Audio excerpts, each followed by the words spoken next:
भारत की पूरी सेना और भारत के सैनिक प्रधानमंत्री मोदी के चरणों में नतमस्तक हैं, ये कहना है बीजेपी के मध्य प्रदेश के उप मुख्यमंत्री जगदीश देवड़ा का।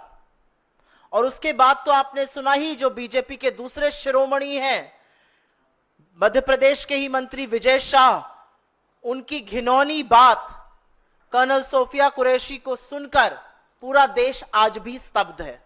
और उसके बारे में हाईकोर्ट ने क्या कहा उसको साझा कर देती हूं।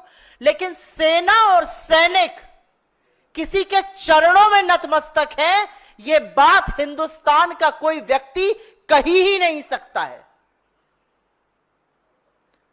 जिस सेना के शौर्य और पराक्रम के आगे पूरा देश नतमस्तक है, जो सेना हमारी सरहद से लेकर हमारी भूभागीय अखंडता, हम सबकी सुरक्षा सुनिश्चित करती है, जो जब जब देश पर संकट आता है, इस बार भी जब पहलगाम का आतंकी हमला हुआ तो दुश्मन को नाकों चने चबवाने का काम जो सेना करती है, जिसने पाकिस्तान में घुसकर आतंकी कैंप निस्तो नाबूद किए, जिसने पाकिस्तान की रूह कपा दी, उस सेना के लिए कहना कि वो सेना किसी के चरणों में नतमस्तक है, ये पाप है। और ये पाप बीजेपी के लोग, बीजेपी के उप मुख्यमंत्री, उनके वरिष्ठ नेता लगातार कर रहे हैं। हमारी सेना ने हर बार दुश्मन को धूल चटाने का काम किया है और इस बार भी इतनी आक्रामक कार्रवाई की कि पाकिस्तान के पैर कांप गए, उनकी रूह कांप गई।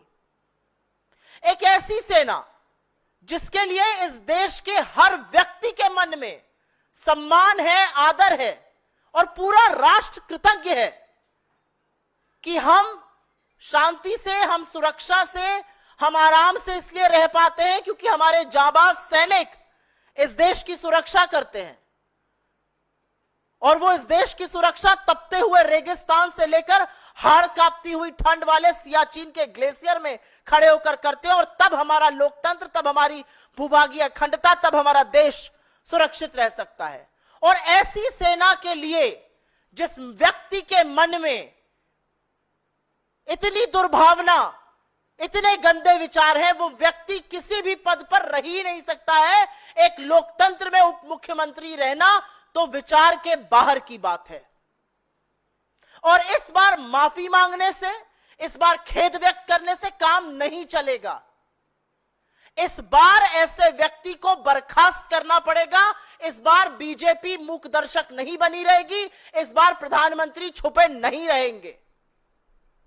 और अगर आप ऐसे व्यक्ति को बर्खास्त नहीं करते हैं, अगर जगदीश देवड़ा की अभी कुछ घंटों में बर्खास्तगी नहीं होती है, तो यह माना जाएगा कि सेना को अपने चरणों में नतमस्तक करने की बात नरेंद्र मोदी कह रहे हैं, उनकी मौन स्वीकृति है, उनका संरक्षण है, वरना यह बात कहने की हिमाकत और हिम्मत कोई कर ही नहीं सकता है।